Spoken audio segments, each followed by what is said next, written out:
Graças a Deus, queridos. Nós vamos estar, sem muita delonga, estarmos meditando no texto da Palavra de Deus que está em João, capítulo 1, do versículo 43 ao versículo 51. Evangelho de João, capítulo 1, do versículo 43 ao versículo 51. Às vezes nós lemos um texto bíblico e temos dificuldade para entender algumas nuances do que o texto da Palavra de Deus fala para a gente.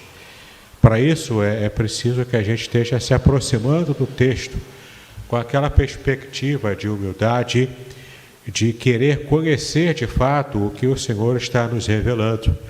Isso costumeiramente eu falo para os meus alunos do seminário, falo para aqueles que também estão acostumados a me seguir no meu canal do YouTube, nos cursos que eu tenho também oferecido pela internet. E as pessoas têm aproveitado muito essas informações que eu tenho dado, porque é o resgate do conhecimento de qual era a cultura, de qual era o fundo histórico daquele período bíblico em especial que estamos analisando. Porque estamos distantes, tanto no tempo, quanto no espaço, na geografia, quanto na cultura, às vezes a gente tem muita dificuldade para entender o que realmente a Bíblia diz. E esse trecho, ele vai nos exemplificar essa verdade que nós vamos ler agora e trazer para nós o quanto é importante estarmos resgatando o contexto cultural original de uma passagem da Bíblia. Então vamos abrir em João, capítulo 1, do versículo 43 ao versículo 51, que diz o seguinte: No dia seguinte que Jesus ir a Galileia, e achou a Filipe, e disse-lhe: Segue-me. E Filipe era de Betsaida, cidade de André e de Pedro. Filipe achou Natanael e disse-lhe: Havemos achado aquele de quem Moisés escreveu na lei e os profetas, Jesus de Nazaré, filho de José. Disse-lhe Natanael: Pode vir alguma coisa boa de Nazaré? Disse-lhe Filipe: Vem e vê. Jesus viu Natanael vir ter com ele e disse dele: Eis aqui um verdadeiro israelita em quem não há dolo. Disse-lhe Natanael: De onde me conheces tu? Jesus respondeu e disse-lhe: Antes que Filipe te chamasse, te vi eu, estando tu debaixo da figueira. Natanael respondeu e disse-lhe: Rabi, tu és o Filho de Deus, tu és o Rei de Israel. Jesus respondeu e disse-lhe: Por que te disse, vi-te debaixo da figueira, crês? Coisas maiores do que estas verás. E disse-lhe: Na verdade vos digo que daqui em diante vereis o céu aberto e os anjos de Deus subindo e descendo sobre o Filho do Homem. É interessante o quanto essa passagem mostra para cada um de nós alguns detalhes interessantes e fica algo que nos intriga ainda hoje, porque desconhecemos, como eu disse, o contexto cultural original. Por que Natanael esteve reconhecendo o senhorio de Cristo apenas porque Jesus disse que eu te vi debaixo da figueira? Por que Natanael teve essa reação? Será porque ele tinha percebido que Jesus havia visto como um dom espiritual, como alguém que não tinha nenhuma possibilidade de ver e perceber que debaixo da figueira existia um homem que estava fazendo alguma coisa, ou quem sabe descansando? A gente vai perceber que algumas vertentes culturais desde o Antigo Testamento até esse período do Novo Testamento nos mostram o quanto esses detalhes podem enriquecer a nossa compreensão e perceber por que após Jesus haver falado aquela frase, uma frase que virou a chave na mente de Natanael, para que ele estivesse então deixando de lado posturas anteriores a essa palavra, a essa mensagem. E nesse virar de chave mental na cabeça de Natanael, isso fez toda a diferença, inclusive para a vida espiritual daquele israelita. Mas vamos falar aqui em algumas questões logo no começo do ministério de Jesus, quando ele estava chamando os seus discípulos. Já começa por aí algumas diferenças com respeito à cultura da época. Porque desde a antiguidade é o aluno que procura ser aceito por um mestre, por um professor. Não era diferente na cultura judaica antiga. O aluno é que buscava o professor. Tinha lá o grande mestre famoso, Gamaliel. Muito antes de Gamaliel, tinha as duas escolas antigas do judaísmo, a escola de Hillel e a escola de Shammai. Então, esses mestres que ficaram famosos porque eram muito procurados, eram muito requisitados pelas pessoas que queriam aprender aos seus pés, essas pessoas então procuravam os mestres, passavam por uma série de testes e o mestre, avaliando esse discípulo, dizia: você tem condições de ser o meu discípulo, vem para cá, eu aceito você. Mas, repito, o costume da época era que o discípulo tomasse a iniciativa de procurar o mestre, e o mestre, que era o detentor da sabedoria, do conhecimento, ele aceitava ou não o discípulo que o procurava. Esse era o costume. Essa era a forma de se estabelecer o contato e o relacionamento mestre e discípulo. Jesus fez diferente até nisso, ele quebrou paradigmas na sua época. Ele simplesmente andava pela rua e simplesmente ele sabia, quando ele olhava para alguém: você vai ser o meu discípulo, vem, segue-me. Ele fazia diferente. E nessa diferença do convite que ele fazia para que as pessoas se tornassem os seus discípulos, dentre todos eles, apenas um que Jesus não chamou. E você já deve ter em mente quem Jesus não chamou, mas ele próprio se convidou para ser discípulo de Cristo. Você sabe a quem eu estou me referindo. Me refiro a Judas Iscariotes. Ele não foi diretamente chamado por Jesus, mas ele se configurou entre os 12, aqueles que estavam seguindo Jesus permanentemente, todos os dias, durante o seu ministério público. Mas esse trecho que nós estamos meditando aqui foi antes desse projeto público de pregação lá na Galiléia, Jerusalém e Israel. Nós temos aqui Jesus ainda começando a chamar os seus discípulos. E é muito interessante que, quando ele chama Filipe, irmão de Natanael, Filipe, quando percebe quem Jesus era, ele fica extasiado com aquela informação, com aquela descoberta. Então ele volta correndo para onde Natanael estava, sentado debaixo da figueira. E naquele momento, Filipe fala para Natanael o seguinte: eu acabei de descobrir aquele de quem Moisés e os profetas, ou seja, todo o Antigo Testamento, aquele de quem toda a Bíblia que nós conhecemos faz referência.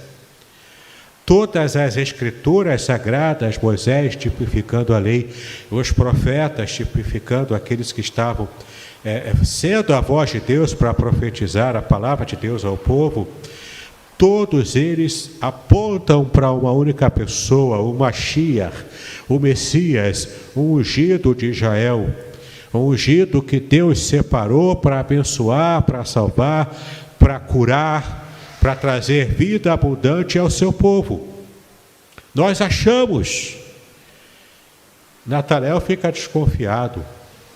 Por que ele ficou desconfiado? Porque Filipe disse para ele: Jesus, o Nazareno. Ele se refere a Jesus, o filho de José, criado em Nazaré.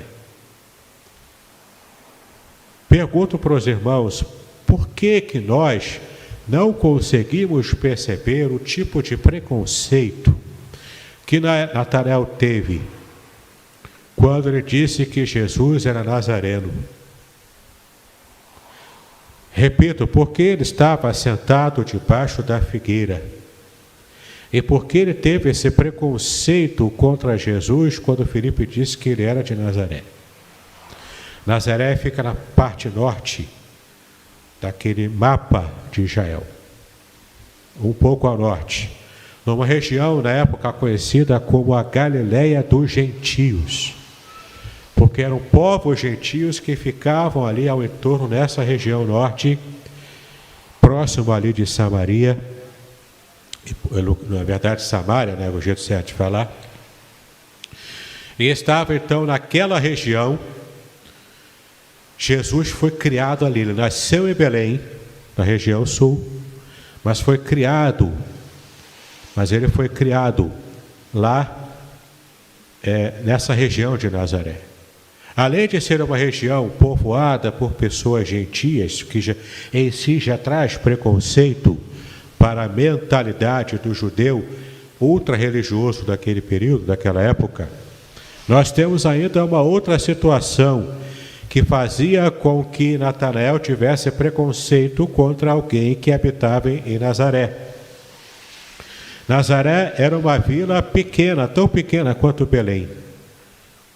As estimativas históricas é que apenas 500 pessoas no máximo habitavam em Nazaré.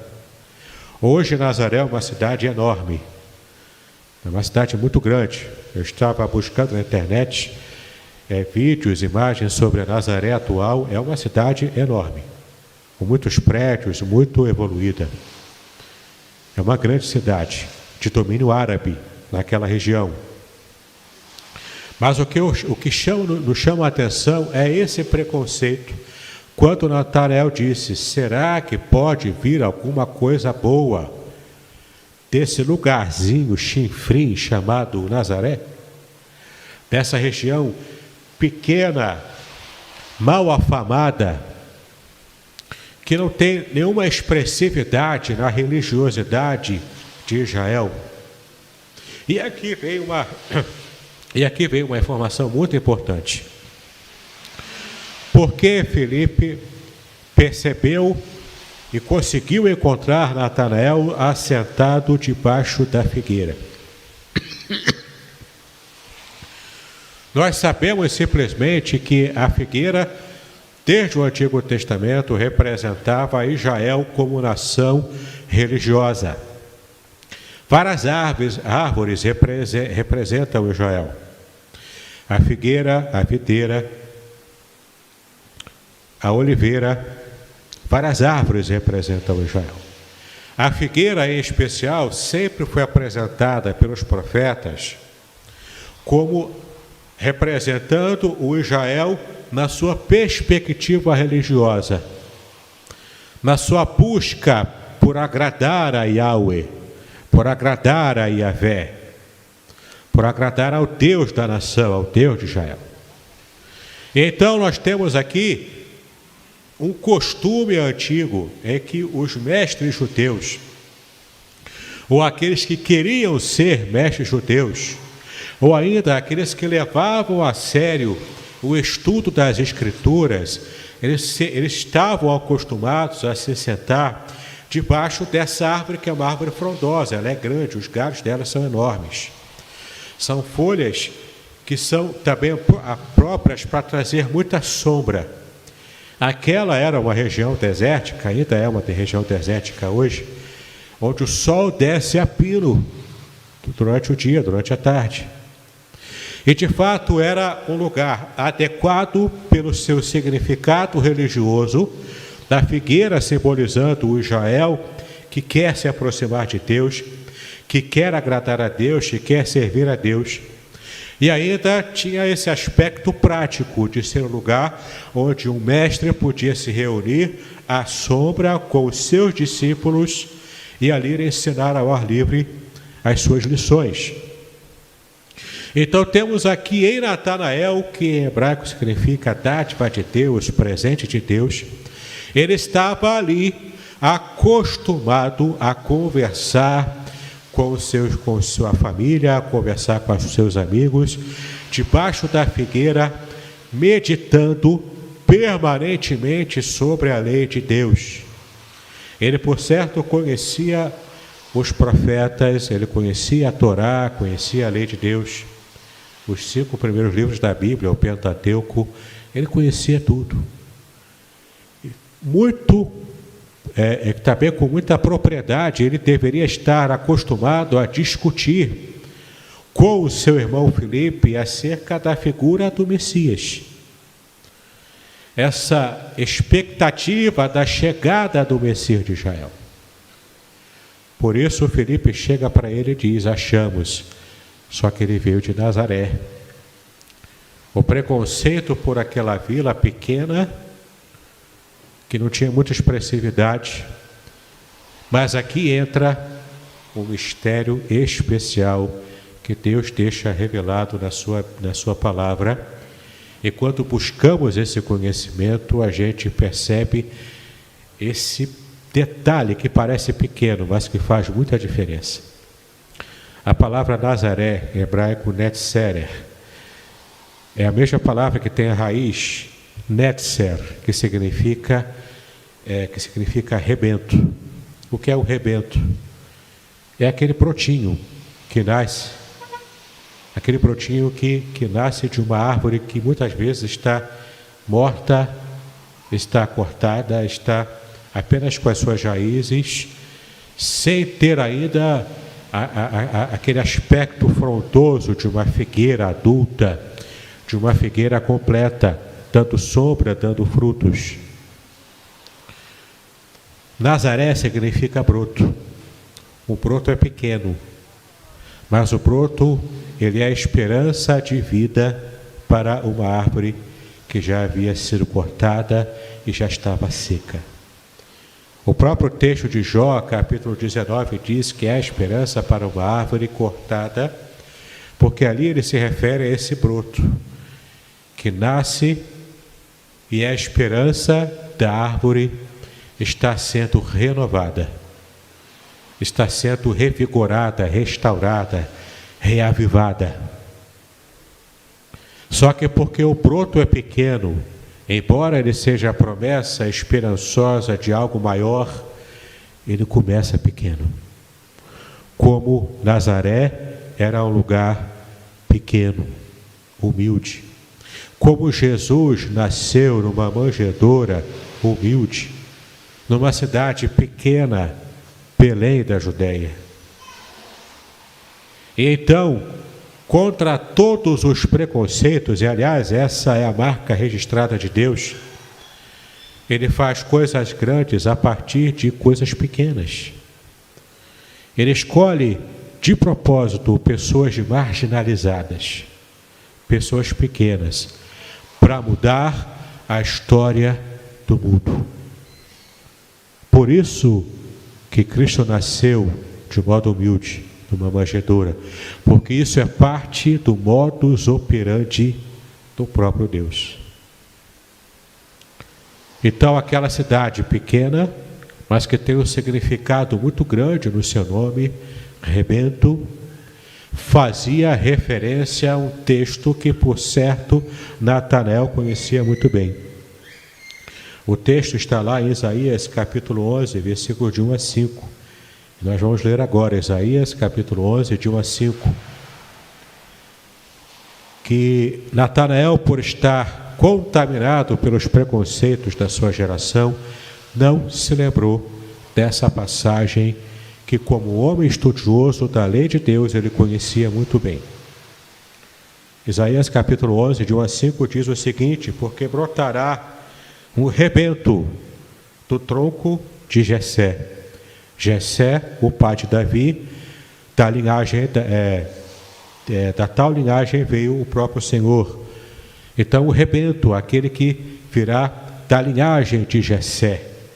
Então, porque brotará um rebento, um netzer, do tronco de Jessé, e das suas raízes o renovo frutificará. E repousará sobre ele o Espírito do Senhor, o Espírito de sabedoria, de entendimento, o Espírito de conselho, de fortaleza, o Espírito de conhecimento, de temor do Senhor. E deleitar-se-á no temor do Senhor, e não julgará segundo a vista dos seus olhos, e nem repreenderá segundo o ouvir dos seus ouvidos, mas julgará com justiça aos pobres, e repreenderá com equidade aos mansos da terra, e ferirá a terra com a vara da sua boca, e com o sopro dos seus lábios matará o ímpio. E a justiça será o cinto dos seus lombos, e a fidelidade o cinto das suas entranhas. Veja que detalhe importante que aparece nesse texto, que é um texto messiânico. É um texto que se refere ao Messias de Israel, prometido desde a antiguidade. E aqui, diante dos olhos de Filipe e de Natanael, estava a concretização. Pelo fato de vir de um lugar pobre, mas um rebento, sinalizando a esperança que estava nascendo, e ainda não podia ser vista em sua plenitude, porque ainda estava em um começo humilde. Assim como muitos desprezaram o Senhor Jesus ao longo da sua vida e do seu ministério por causa da sua origem humilde. E algumas pessoas pensavam, não, o Messias de Deus, do Deus Todo-Poderoso, tem que nascer num palácio, tem que ser um rei guerreiro, que venha para cá e libertar a gente desse inferno criado pelos romanos. E então aquele rebento, aquele brotinho humilde vai crescendo, vai se desenvolvendo, e a bênção do Senhor aparece trazendo salvação para toda a humanidade, não apenas para Israel. E é interessante que no versículo 47, qual era a resposta que Jesus deu para Natanael? Quando ele disse que eu vi Natanael assentado debaixo da figueira, representando o interesse arguto dele de conhecer a lei, daquele esforço que ele tinha para servir e agradar a Deus, Jesus então enxergou não meramente uma visão de alguém sentado debaixo de uma árvore, aproveitando a sombra ou até lendo a lei de Deus, mas ele enxergou o coração daquele homem. Ele enxergou as intenções de vida daquele homem. E ele disse, fazendo uma comparação explícita para aquele que conhece, uma referência que para nós ocidentais está aí apenas implícita no texto. Porque Jesus fala sobre Natanael, ali está o verdadeiro homem israelita, em quem não há dolo, em quem não há culpa, em quem não há falsidade. Ele é sincero nos seus estudos, ao contrário dos judeus, ao contrário dos fariseus, ao contrário dos doutores da lei, que foram consagrados pela sociedade judaica. Mas ele, por mais que seja informal, ele tem o coração interessado, profundamente sincero e interessado em conhecer a Deus. Natanael julgou Jesus por seu preconceito, mas Jesus enxergou Natanael no seu mais íntimo, na primeira olhada que ele deu a ele. O que temos aqui como milagre? Temos aqui o milagre de que Natanael percebeu o que Jesus havia entendido. E essa palavra de Jesus torna de modo implícito para nós, mas é explícito para quem está inserido na cultura antiga, de que quando Jesus disse que eis um verdadeiro israelita, em quem não há dolo, em quem não há falsidade, ele está aqui fazendo uma referência ao patriarca de Israel chamado Jacó, que foi mudado o nome dele de Jacó para Israel. Mas em Jacó havia dolo.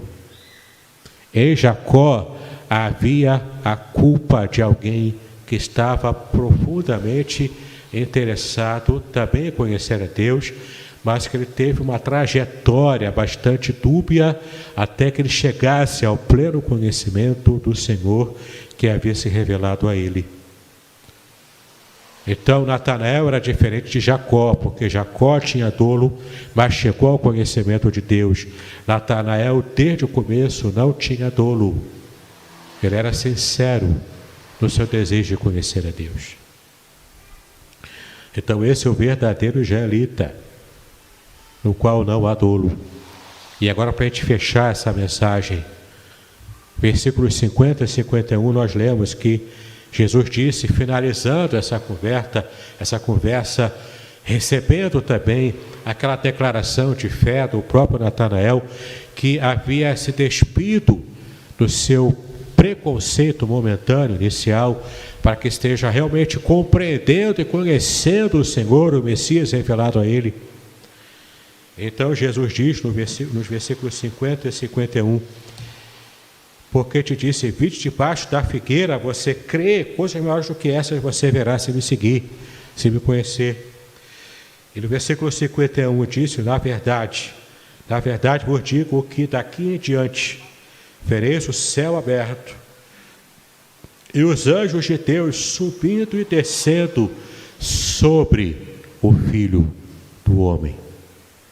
Mais uma referência a Jacó e o sonho que ele teve em Betel, deitado com a sua cabeça sobre uma pedra, tentando descansar, mas naquele momento ele teve um sonho. Nesse sonho ele viu uma escada, uma espécie de portal, uma escada que dava acesso ao céu aberto e os anjos de Deus descendo e subindo, andando por essa escada. Mas era apenas um sonho com perspectivas espirituais daquilo que o Senhor estava fazendo por Jacó. Logo depois desse momento, ele luta com o anjo no vale de Jaboque, e nós já conhecemos a história desse patriarca. Mas em todo esse processo, inclusive, da conversão de Jacó, nós temos essa visão, essa imagem nítida na mente também do israelita que conhecia a lei, os profetas, que estudava a palavra de Deus da antiguidade. E o que Jesus está dizendo aqui é o seguinte: você está sendo comparado agora, Natanael, com Jacó. Jacó tinha dolo, você não tem. Você é sincero. Mas coisas muito maiores do que essa percepção de que eu conheci você, mesmo sem ter te conhecido, mas eu vi quem de fato você é, na sua intimidade, no seu coração, no seu profundo, no seu mais íntimo pensamento. Você ficou assustado ou percebeu que quem eu sou por causa disso, maiores coisas do que essas você vai ver. E você vai ver algo que o patriarca dos judeus, Jacó, com quem você foi comparado agora, ele apenas viu como um sonho, mas você vai ver como realidade. Você vai ver e compreender e atestar ainda mais que eu sou o Messias, que eu sou o Filho de Deus, porque você vai ver se concretizar na sua frente o que Jacó apenas teve como sonho. Esse é o testemunho de Natanael, um presente de Deus, uma dádiva dada por Deus, sincero em sua religião, sincero em sua fé, talvez desprezado por outros, porque provavelmente Natanael não era o mestre propriamente dito, oficial de Israel. Mas quebrando os preconceitos, o Senhor Jesus enxergou quem ele era. Quebrando os preconceitos do próprio Natanael, ao não perceber que de Nazaré, sim, vinha coisa boa, porque ali era a figura do rebento de Jessé. O Messias, o rebento de Jessé. E hoje o Senhor está falando conosco também nessa manhã. Meu irmão, minha irmã, não despreze os humildes começos. Pessoas que você conhece e você não dá nada. A sociedade olha, vê com preconceito, não dá valor nenhum. São esses que Deus tem prazer em usar para dignificar o teu nome aqui na terra. Se você é humilde, se você teve um começo humilde, se você não anda com pompas e circunstâncias, com toda aquela maquiagem, aquela produção de alguém que liga o canal do YouTube para gravar um vídeo e ser um influencer de hoje, como alguém que hoje ainda vai para uma rede de televisão, que alcançou sucesso, fama, porque é um jogador de futebol, porque é modelo internacional. Tudo isso é glória humana fabricada. Tudo isso tem o seu tempo muito curto de trazer felicidade e alegria. E em muitas ocasiões o desgosto que vem depois disso, dessa plasticidade social, às vezes até dessa espiritualidade fabricada, plástica também, artificial, nada disso tem profundidade. Às vezes aquele irmãozinho, aquela irmãzinha que começa pequeno, que com muito esforço tenta gravar o seu primeiro CD de música evangélica, com muita luta consegue publicar o seu primeiro livrinho, talvez o único livro até da sua vida, como eu estou acostumado a fazer isso com os meus clientes que me procuram para publicar livros. A gente despreza essas pessoas. Se há uma lição que essa história de Natanael nos trouxe, não estejamos agindo com preconceito contra os humildes começos. Deus tem grandes coisas a fazer com aqueles que são humildes o suficiente para começarem pequeno. Que Deus possa ter falado ao seu coração, possa ter apertado aquela chave, virado aquela chave na sua mente. E a partir de hoje, por menor que você seja, no reino de Deus, nas coisas de Deus, por menor que você seja, o teu Deus é um Deus de coisas grandes. E assim como o rebento de Jessé, começando pequeno, e sendo o Messias que Deus escolheu para a salvação de todo mundo, quem sabe através da sua vida, através do seu testemunho, muitas vidas serão salvas, por mais humilde que você seja. Que o Senhor fale abundantemente ao seu coração, em nome do Senhor Jesus Cristo. Amém.